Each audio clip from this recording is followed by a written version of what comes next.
A man seriously injured after a car slammed into a house in the city's East End. The shocking security video and the investigation into what caused this crash. Good afternoon. It was a startling wake-up call this morning for a family in Scarborough. But the family says it's not the first time there's been a car crash into their home. CTV's John Musselman is live with the latest. John, hard to believe this is not the first time.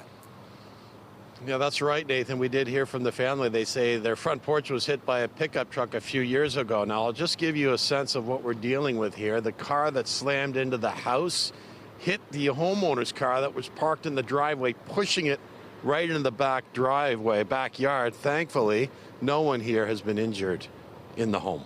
This home security video shows how it happened. You can see the headlights of the approaching vehicle. It slams into a car parked in the driveway of this home near Ellesmere and Scarborough Golf Club Road. The force of the impact pushed the car right into the backyard. The homeowner says he was up making a coffee at 4 a.m. when it happened. Yeah, and all of a sudden I heard bang! And then it's calm, and I opened the door, and I didn't see my car. So I went inside, I woke up my wife, I said, I think somebody stole my car. His wife, daughter, and son-in-law were home when it happened. No one was injured, but the carport sustained extensive damage. And I got up to use the washroom, and then I heard a whoosh kind of sound, and then the car horn. And then when I ran up, it looked like the car was just gone, my dad's car. And then when we went around the corner, there's all this debris, and then the back of a car we don't know is smashed into the side. Okay, my car is way back there. There was an air conditioning unit. Well, 2 years ago I put new one. It's underneath of my car. Smashed all the poles, that carport poles, all gone. So it's barely hanging there right now. Police say the driver of the car, a man in his 20s, was transported to hospital with life-threatening injuries. Police sealed off the street during the investigation. The homeowner says this isn't the first time something like this has happened. A pickup truck once crashed into the front porch and it cracked it in half. And part of that may be due to the fact that their house is located at the top of a T intersection, so that vehicles that are going through the stop sign or losing control are hitting that house. We can also report to you that the building inspector is here.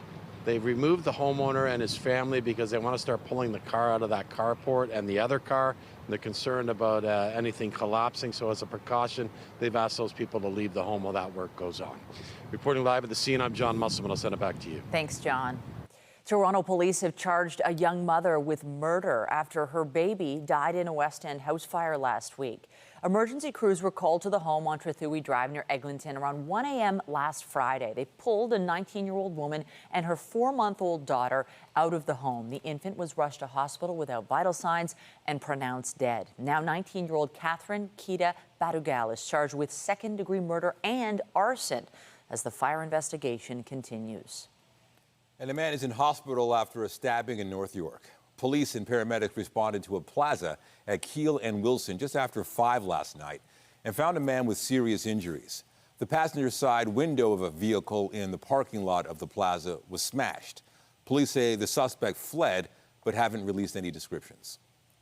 Only a few hours later, emergency crews were called to a stabbing at an apartment building near Jane and Wilson. This happened just a bit after 11:30. Paramedics say they transported a man in serious but non-life-threatening condition to hospital. This morning, police confirmed they'd also arrested a woman at the scene. This investigation continues. And Peel police are investigating after 3 people were injured in a stabbing in Brampton. There are reports of someone chasing people near Sandalwood and Brisdale around 10 p.m. The suspect then allegedly entered a stranger's home, prompting an altercation. A man and woman were taken to hospital with non-life-threatening injuries. Another person was treated for a minor injury.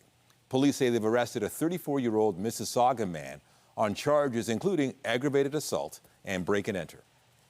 Still ahead, the province sets its sights on taking out bike lanes on 3 major streets here in the city. We'll tell you why they're eager to scrap the lanes and what the city thinks about having the decision imposed on them. It's an ongoing issue in the fight to curb auto thefts in the city. Toronto police announcing the results of a revinning investigation. Project Thoroughbred was unveiled, highlighting the recovery of vehicles worth millions of dollars. CTV's Janice Golding is live with more from this announcement. Janice. Hi, Michelle. Yes, if you take a look behind us, you'll see a wide array of stolen vehicles and car parts that police recovered during Project Thoroughbred.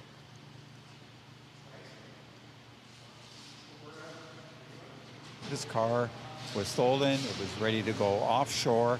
It was going to be placed in a container and shipped to some location overseas. Now, that was Superintendent Ron Taverner that you just heard from, who showed us some of the stolen vehicles they recovered from chop shops over the last few months. Cars which were cut up for stolen parts to be shipped abroad. Now, Project Thoroughbred was launched in July 2024 to target rising auto thefts and the use of phony vehicle identification numbers. Police say they uncovered a scheme where Service Ontario employees were registering phony VINs by knowingly using fake documents provided by the accused. In total, 360 stolen vehicles were recovered, 59 people were arrested, and more than 300 charges laid, including counts of using forged documents. Led by 23 and 31 Division's auto suppression units, police say this demonstrates their dedication to combating the persistent issue of auto thefts in our city. They say it also highlights the importance of collaboration between government and law enforcement. Project Thoroughbred has led to 59 arrests and over 300 charges, including many counts of forgery and possession of stolen property.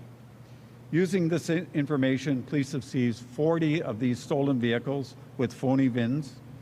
7 more were located in Toronto area using the automated plate reading system. And 8 more were found in some of the chop shops that we executed search warrants in. One of the things we're asking the federal government for is to upgrade the standards and expectations working with both the auto and tech sectors to mitigate and try to prevent criminals from being able to not only steal cars in the first place, but then sell them on the black market.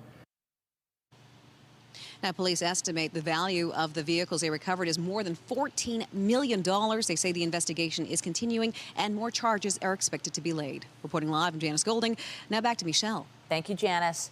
An important reminder as we head into the weekend, daylight saving time is coming to an end. The clocks will fall back 1 hour early Sunday. While many residents will be getting an extra hour of sleep, which is a good thing, the time switch does also mean less visibility out there on the roads. The city is launching an education campaign promoting safety tips. As it says, collisions involving pedestrians increased by more than 30% during evening commute hours from November to March. Ontario has passed legislation to stop the biannual time change, but only if New York and Quebec follow suit.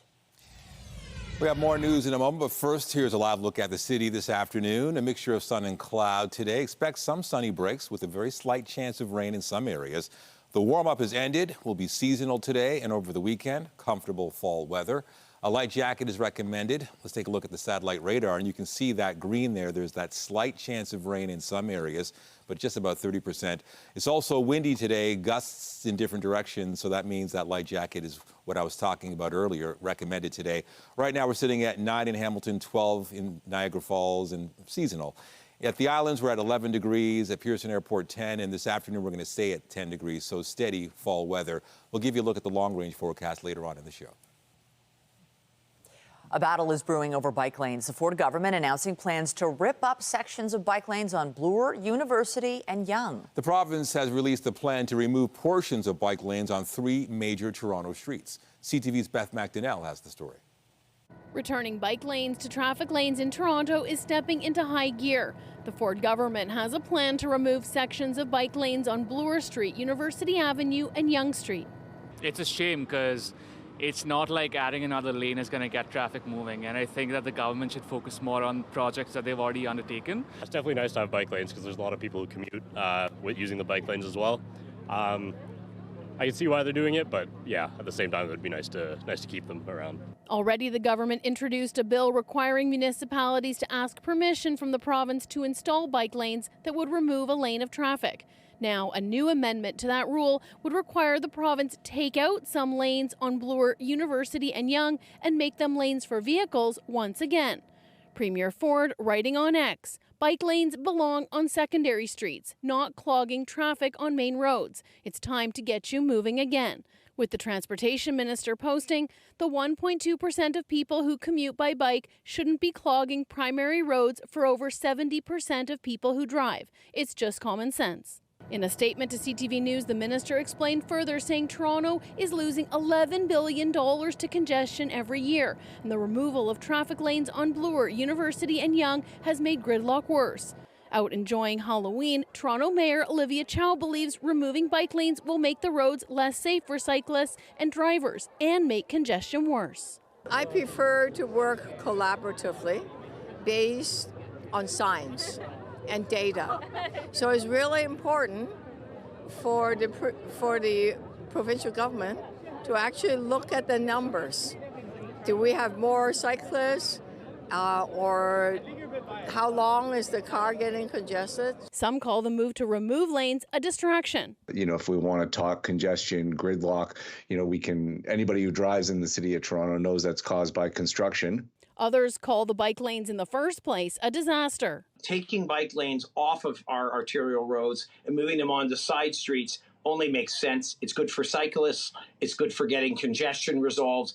And I think good on the Ford government for stepping in. With some suggesting the decision shouldn't rest with government. Let's bring it to the public and let people think about it. Let's put a vote on it and take it from there. As the division on this issue runs deep. Beth McDonnell, CTV News. Canada may get its own bullet train. The federal government says it's moving toward getting it on track. Trains would move at 300 kilometers an hour in some spots along the Toronto-Quebec City corridor. CTV's Dylan Dyson has more on the high hopes for high-speed rail. Kate Holiosh is catching the train to Montreal and hopes to make it in time for her Halloween party. The issue that I've encountered a lot is probably that there's quite a few delays, whereas in this we don't really have that. That issue could one day be a thing of the past, with the federal government expected to announce Canada's first high-speed rail system. The government of Canada is going ahead with one of 3 bids that we have now received for high-frequency, high-speed rail. The potential high-speed rail system would connect Toronto to Ottawa, Montreal, and Quebec City over 1,000 kilometers of railway, with trains reaching speeds of 300 kilometers per hour, cutting down the Montreal to Toronto trip. That 5-hour trip to Toronto, plus delays that CN causes on the traditional track, will now be 3 hours with no delays. So that's the big miracle. High-speed rail, an option that commuters are ready to jump on. It's a good system. I mean, Japan does it. I think Germany has one as well. So it's fun that we'll catch up to those countries. For long distances, it's great because it cuts down the travel. I would applaud any move to have a fast train between Ottawa, Montreal, Toronto. A cost for the potential project and timeline for when high-speed rail could be up and running in Canada is yet to be announced. In a statement Thursday, Transport Canada confirmed that no contract had been awarded yet for the Quebec City to Toronto rail project. Those bids are under consideration now, and a decision will be made about the future for this country. Advocates say a proven track record is what's needed for high-speed rail in Canada. We pick a company that does it all the time. That will influence the timeline, and that will influence the price. Dylan Dyson, CTV News. What is being called the biggest and most sophisticated drug lab in Canadian history is being dismantled after a massive takedown in rural British Columbia. As CTV's Ben Mildure reports, Mounties believe the super lab is connected to transnational criminals. This is a war weapon. This 50 caliber sniper rifle, one of 89 firearms seized by Mounties, including restricted handguns and AR-15 style rifles. It's all part of an investigation into what the RCMP calls the largest and most sophisticated drug lab in Canadian history. The precursor chemical in combination with the finished fentanyl products seized at this location could have amounted to 95 million potentially lethal doses of fentanyl. In addition to 54 kilos of fentanyl, police also seized 390 kilos of meth, 35 kilos of cocaine, and 15 kilos of MDMA. Police say the lab was busted in the small community of Falkland, about 40 kilometers west of Vernon. After a months-long investigation, on Friday, officers conducted simultaneous raids on that property and 2 in Surrey, which is where they found most of the guns. Based on the techniques used to make the drugs, investigators believe there is a connection to cartels in Mexico, but would not get more specific. These are highly motivated, highly sophisticated criminals whose allegiances change, and they'll make deals with other groups and these kinds of things. But you heard me mention today about Mexican cartels and transnational criminals. Police don't believe the drugs were intended for sale in Canada or the United States, but would not say what countries they were destined for, saying that would compromise ongoing investigations. Police also seized $500,000 in cash. Despite the scale of the operation and the size of the weapons cache, only one person has been arrested so far. Gaganpreet Randhawa faces 6 drug and weapons charges, and police say he remains in custody. Ben Milger, CTV News, Vancouver. The U.S. presidential nominees are scrambling to secure every last vote they can with only 4 days to go until the election. Donald Trump is struggling to win over women, but comments he made yesterday might very well do the opposite. CTV's Washington Bureau Chief Joy Malbon reports. Kamala Harris in Arizona seizing on Donald Trump's comments that he'd protect women whether they like it or not. This is the same man who said women should be punished for their choices. Harris was quick to call out the former president for this. I want to protect the women of our country. I want to protect the women. Sir, please don't say that. Why? I said, well, I'm going to do it whether the women like it or not. Her campaign out with a new ad reminding voters whether the women like it or not of Trump's role in overturning reproductive rights in America. It actually is, I think, very offensive to women, their right and their ability to make decisions about their own lives, including their own bodies. And this is just the latest on a series of reveals by the former president of how he thinks about women. Trump has struggled to connect with women. Polls show he's trailing Harris among female voters, but doing well with men, campaigning in New Mexico, a state he lost. So I'm here for one simple reason. I like you very much, and it's good for my credentials with the Hispanic or Latino community. Trump is still trying to clean up after a comedian at his Sunday rally compared Puerto Rico to garbage, fearing it could cost him votes. I love the Hispanics. I love them. And pushing false claims of cheating and voter fraud. I said, look, your votes are rigged. We can win New Mexico. It already has Washington on edge. Businesses are boarding up around the White House, the city on high alert. Joy Malbon, CTV News, Washington. In the Middle East, medics say Israeli airstrikes killed at least 64 people in the Gaza Strip. Dozens of others were injured in the attacks overnight and into this morning. The Israeli military said its troops had killed what it claimed were armed terrorists. Israel also attacked a southern suburb of Beirut overnight. Lebanon's state-run news agency says dozens of buildings were destroyed in several neighborhoods. There was no immediate word on casualties. The Israeli military has intensified its airstrikes on the northeastern city of Baalbek and nearby villages recently, as well as different parts of southern Lebanon. In Gaza, the third phase of a delayed polio vaccination campaign for children under 10 will begin tomorrow. The rollout was postponed because of Israeli offensives, mass displacement, and a lack of access. Now, the humanitarian pause needed to conduct the campaign has been assured. But the area of the pause has been greatly reduced compared to the first round of vaccination. It's now limited to just Gaza City. The polio campaign began September 1st after the first case emerged in the territory in 25 years. It's being called Spain's deadliest natural disaster in living memory. Massive flooding in eastern Spain has led to hundreds of deaths as rescue teams continue to search for the missing. Bridges, roads, and rail tracks were washed away when a year's worth of rain fell in just 8 hours Tuesday. With more heavy rain in the forecast, Spain's prime minister is urging people to stay home. And CTV's Renee Rogers is standing by with more on the situation. Renee, I know you've been following this deadly situation closely. What is the latest?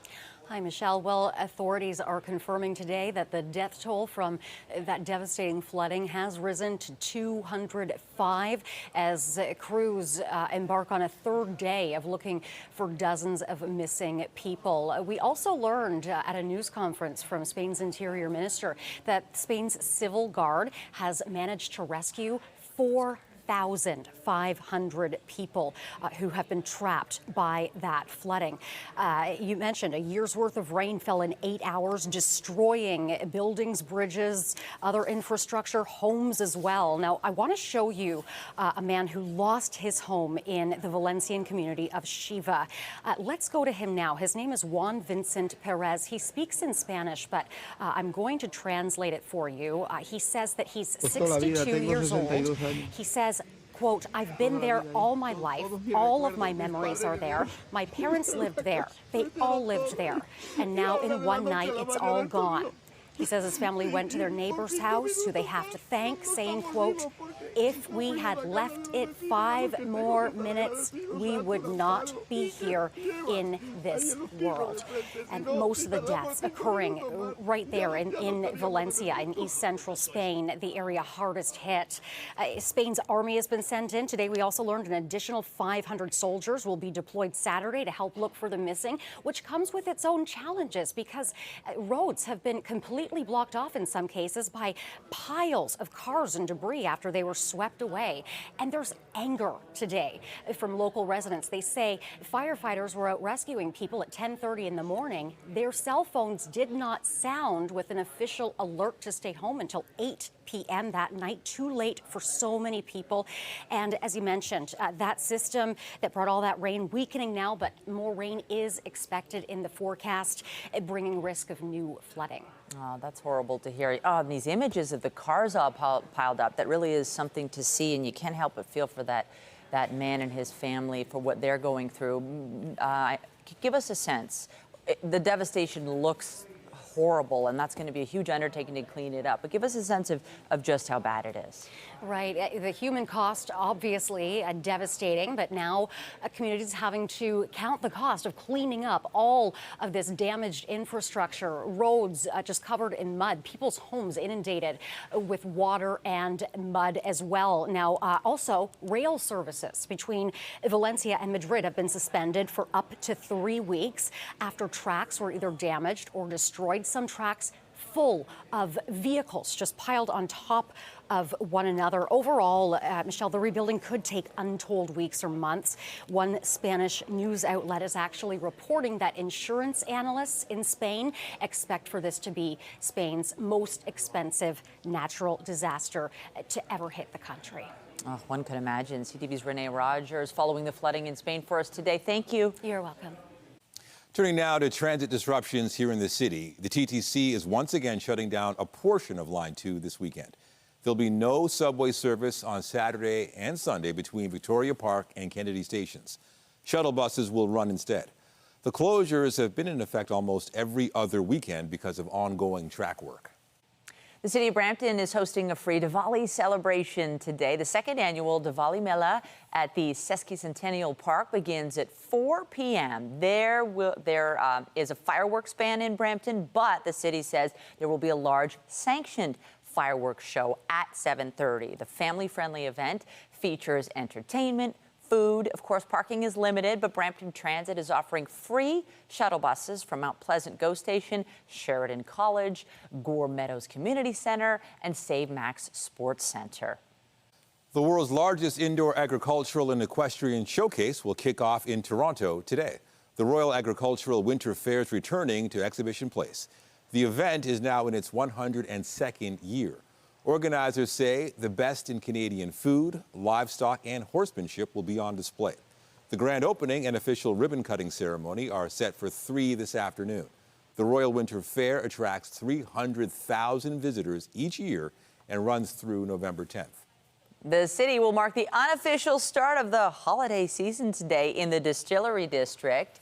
Yep, Halloween's over. Bring on the holidays. A 55-foot silver fir tree is being installed for the Distillery Winter Village. There will be arborists on hand to trim the tree and determine its age. The tree lighting ceremony will be held on November 13th when the Distillery Winter Village officially opens. It features shops, restaurants, and other attractions, with all profits from ticket sales going to support local charities and community initiatives. The distillery will be hosted by over 40 different vendors, 9 different bars, and then of course you got the 26 restaurants, including where I work at Pure Spirits. But yeah, there's so many good things to do in the distillery, a lot of good eats. With the lights in the tree, it really is a magical place. The distillery is expecting about 1 million visitors over the holiday season. The Winter Village is open every day except Christmas Day until January 5th. And again, an important reminder, we fall back this weekend, so remember to reset the clock in the car and inside your home.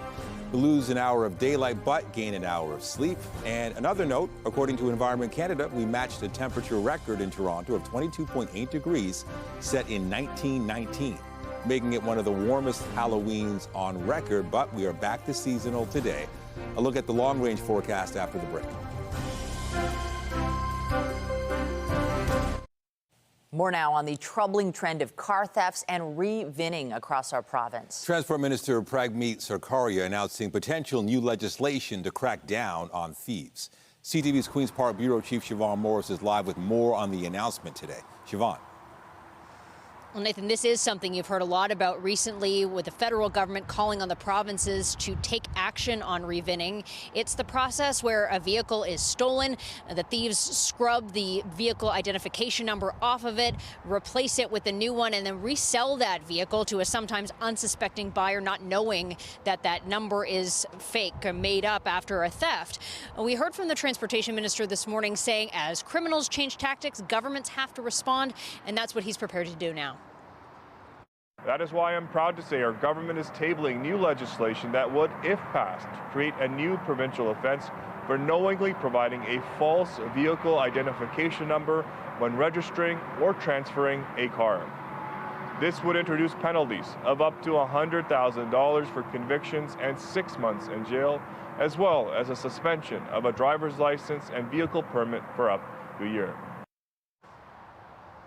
Well, that legislation will be introduced in the coming weeks. It will also include a move to allow for criminal charges to be laid, or Highway Traffic Act charges to be laid in parking lots. That's an attempt to crack down on illegal car rallies that have been a problem in communities like Wasaga Beach. The Minister of Transportation also asked, of course, about the controversial bike lane legislation. Yesterday, we learned the province has taken steps now to begin the legislative process of removing bike lanes along stretches of Bloor, University, and Young. The minister was asked which parts of those streets, long streets, he's targeting right now. He says they're looking at everything. Reporting live from Mississauga, I'm Siobhan Morris. Nathan and Michelle, back to you. Weather is brought to you by the Presler Law Firm. Injury lawyers. You don't pay unless they win. Well, how about that? Halloween, as you noted, that was one of the warmest Halloweens ever on record. And it was quite something for the kids in their costumes running all around the city. And then the parents, right? Because you spend hours out there and it's nice when you're not freezing. You're actually comfortable. You could have been in a T-shirt and loving it. Yeah, I think it's perfect, especially, you know, when you're a kid. The main reason why you might stop trick-or-treating is you're too chilly or it's raining or whatever, but there was no excuses. So you can go a little bit longer out there. That means more candy. And if you can, you know, do it right, that candy can last maybe a full year. Oh, really? Would your candy last that long? If you ration it properly, absolutely. I couldn't do that. Anyway, let's take a look at the current conditions. Right now across the province, we're right around seasonal. 10 degrees here in Toronto, 12 in Ottawa, 9 in Windsor. And that's fall weather. And if you look at the highs and what's normal right around the province, we're pretty much where we are supposed to be. Throughout the rest of the day, we're going to dip down a little bit to 8 degrees in the next few hours, and there's a slight chance of showers, just very slight, but overall, we're looking at, again, a sun-cloud mix throughout the day. The lows overnight, again, where we're supposed to be, 3 degrees in Toronto, 0 in Peterborough, a little bit cooler up north, but again, this is typical weather. Looking at the 7-day forecast for today, there's a chance of showers, a sun-cloud mix, the high of 10, and that high continues Saturday and Sunday, so we're looking at fall weather. But for Sunday, don't forget, overnight, we're going to fall back. So the clocks go back an hour, and you get an hour of sleep extra, but a little less daylight. For Monday, a better chance of showers, the high 16 degrees. So you notice the temperatures are going kind of back up Monday and Tuesday.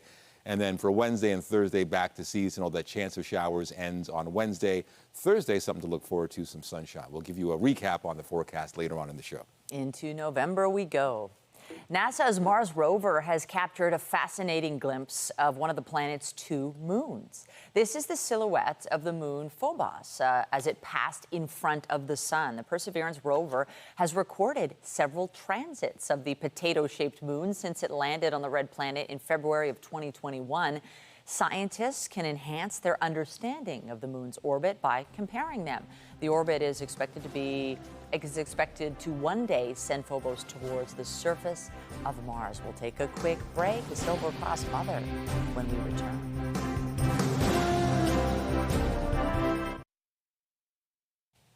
A New Brunswick woman who lost 2 sons to PTSD has been named this year's National Silver Cross Mother. She recently shared her reflections and what the honor means to her. CTV's Sarah Plowman has her story. Close as kids with a lot of energy, the Anderson brothers had something else in common, an ambition to join the Canadian Armed Forces at an early age. 5 years between them, and they fought like cats and dogs at times.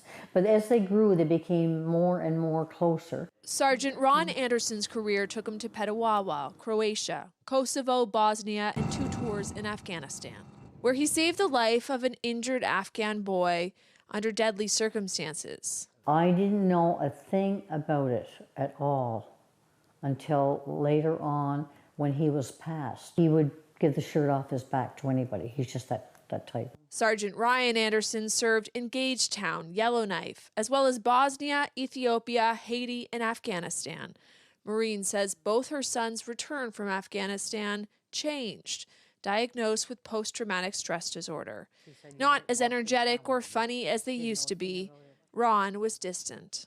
Kept a lot of things to himself, I think. I didn't realize really how bad, yeah, until he passed away, so. Maureen says both her sons were treated for PTSD, and their deaths, which came about 3.5 years apart, were linked to their suffering.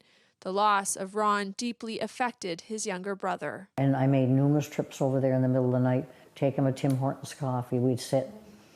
And, he never, ever talked about anything. He would just sit there and cry. I'm glad I did all that. I feel really good that I did it and didn't, ignore it. At least once a week, Maureen finds comfort at the headstone her sons share, caring for them in what way she can. I feel I have to just do something, I guess. Maureen is honored to be the Silver Cross Mother, to wear not 1 cross, but 2. To all the mothers, stand by your sons, daughters, whatever. Support them in every way you can. Listen to them, talk to them. Her family's desire to serve Canada runs deep. Her father fought in the Second World War. She served as a nurse, and her late husband, Peter, retired as a master warrant officer. She lives now surrounded by pictures of her sons and finds strength in the motto, soldier on. I have my days too when I have a weak moment. I'll go and bawl my eyes out and I'm good to go again for another while. Yeah. I miss them terribly though.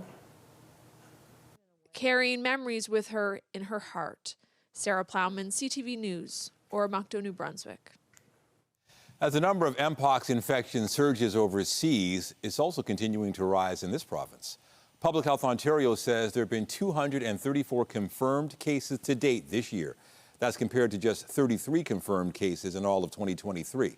The vast majority were with men who have sex with men, but experts say anyone can get the virus if exposed. A 2-dose vaccine is available, but officials say only 37.5% of people who got a first shot got their second, urging public health units to keep promoting a full course to those who are eligible. At the same time, newly released figures from the province show an ongoing uptick in COVID-19 activity. Public Health Ontario analyzed data from October 20th to the 26th. In that time, 15.9% of lab tests for the virus came back positive. That's more than the week before, but still considered a moderate level. 862 hospital beds were occupied by COVID patients and 14 died. The rollout of updated vaccines to the general public started on Monday. Children's hospitals across Canada are reporting an unusual increase in a certain type of pneumonia in children. Walking pneumonia is spread by bacteria and is common in children, but while symptoms are often milder, doctors tell CTV News they're seeing more young patients with severe symptoms requiring care. They can range from rashes to breathing issues to symptoms impacting the heart and the brain. Walking pneumonia isn't tracked here in Canada, but infectious diseases specialist Dr. Isaac Bogosh says trends here are likely mirroring increases in the United States, with infections typically seen during fall. Still to come, Amazon shares on the rise today. Details and the rest of your business headlines after the break.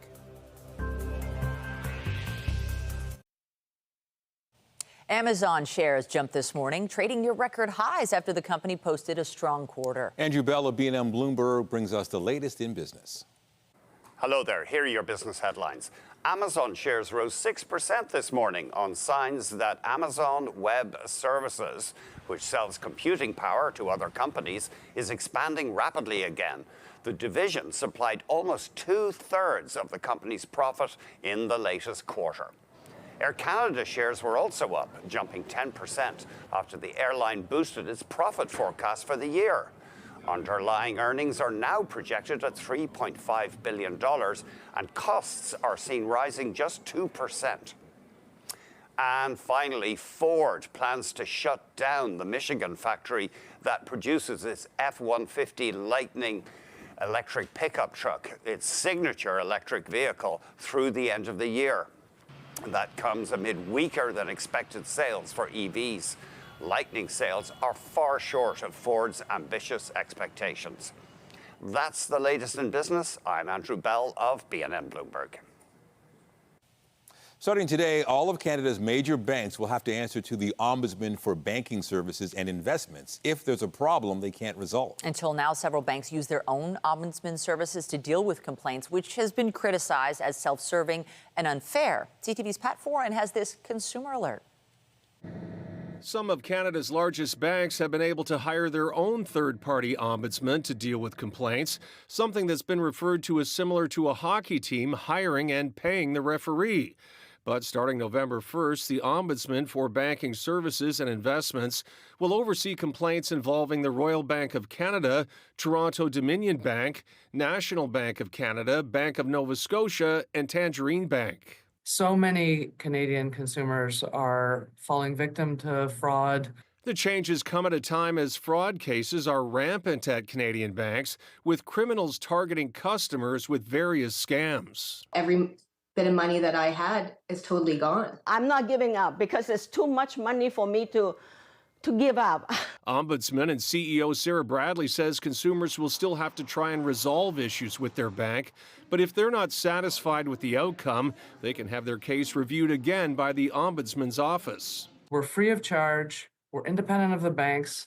We understand the banking system and the regulations that are in place, and we're here to make sure that the banks are treating their consumers fairly. If you're choosing and paying your own judge, you know you're going to get more favorable decisions for yourself. Duff Conacher with Democracy Watch has been a critic of the current system and calls the change as a good start, but feels rulings by the Ombudsman's office should be considered binding and not recommendations. This is a half step of good news, and we need the other step, which is to give the Ombudsman the power to make binding orders when the banks abuse or treat a customer unfairly.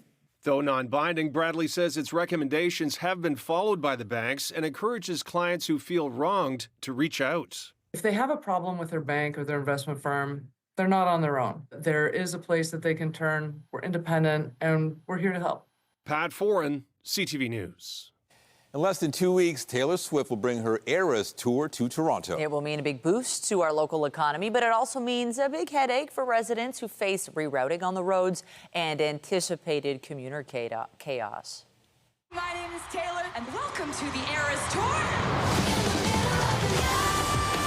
Starting November 14th, it's Toronto's turn for Taylor Swift's Eras Tour, a 6-show run, the most anywhere, second only to London in the UK. With hundreds of thousands of people pouring in, the city's been working to make sure everything runs safely and smoothly. I want you to know that we're ready for it.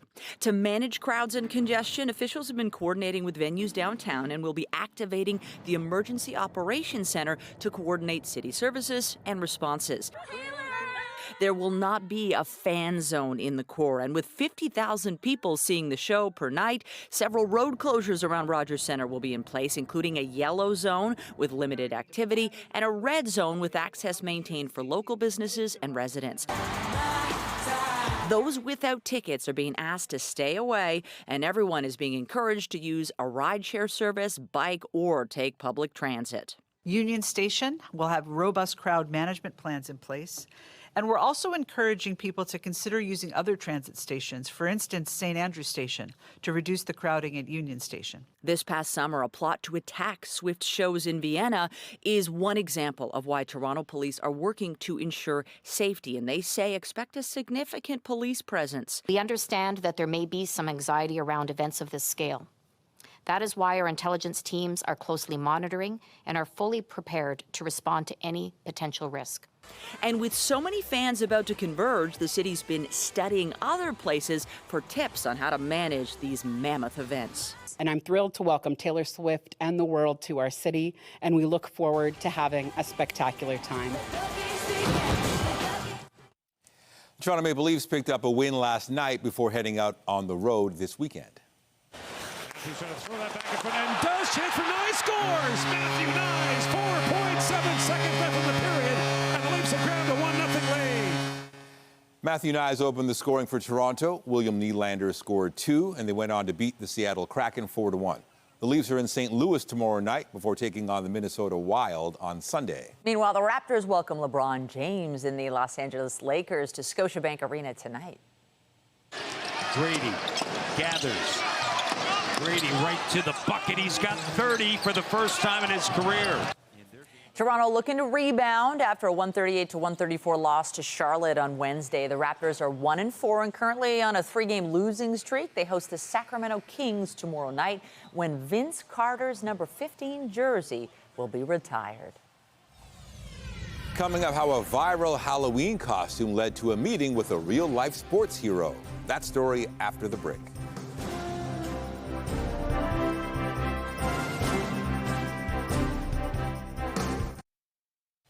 He became a viral sensation earlier this week for his unique Halloween costume, dressing up as an Austin Matthews hockey card. Little did he know his moment of make-believe would turn into reality. The 7-year-old getting the chance to meet his hockey hero. CTV's Andrea Case has the story. There was a new assistant on the bench during the Leaf skate, and if the mustache looks familiar, here's why. This week, Grayson Joseph became a celebrity, all because of his Austin Matthews hockey card replica Halloween costume. What's up, buddy? Wow. Good. Today, he got to meet his idol, Toronto Maple Leaf captain Matthews, and so many more. Nylander, Nyes, Benoit, Mitch Marner, Morgan Wiley, Benoit. Oh my gosh. That's hilarious. Who's that? His mother Carrie and sister Skyla have joined in the fun. What's the best thing about having Grayson as a brother? I don't know what to say. I don't know, that he's very loving and caring and whatever. His parents are taking it all in. To get all the phone calls from MLSC, the Leafs, and different associates with Matthews, and to make everything happen that happened this morning was just phenomenal. What do you think of the Leaf organization? They're amazing. Everything that they have done for him, and to make his dream come true, to meet Austin Matthews, it's definitely surreal. Did you fight with anybody? I fought with Wyan Weaves. And who won? Me. Given the opportunity, Grayson wasn't afraid to drop the gloves. If meeting the team wasn't enough, there was another surprise. There's something that you don't know yet, but Austin Matthews wanted to make sure that you were outfitted head to toe, just like him, to get ready to start hockey, and he's giving you all new CCM gear. Oh. Isn't that amazing? Mm-hmm. it can all be overwhelming for the 7-year-old. It has been a whirlwind few days for Grayson, but when it's all over and he goes back to Trenton, if he ever wonders, did this really happen? He can pick this up. It's a signed jersey from Austin Matthews. To Grayson, best wishes. Go Leafs go! Austin Matthews. Andrea Case, CTV News. Lucky kid. One last look at the forecast. There's the satellite radar. There's a slight chance of rain in some areas throughout the day, and that chance returns tomorrow. Right now, we're sitting at 10 degrees, 11 in Oshawa, 12 in Belleville, where we're supposed to be this time of year. Looking at the long-range forecast, we'll go up to 10 Saturday and Sunday. That chance of rain continues. It doesn't say it there, but on Saturday night. For Monday, the chance of showers will return. The highs 16 for Monday and Tuesday, and then we're back to seasonal Wednesday and Thursday. A pretty good-looking fall week as we sort of get back to normal temps. And that is CTV News at noon. Remember, you can get Toronto's breaking news all day long on CP24 and at ctvnewstoronto.ca. For all of us here at CTV News, have a wonderful afternoon. I'm Michelle Dubé. And I'm Nathan Downer. Be sure to join us later for CTV News at 5 and 6. Have a great afternoon.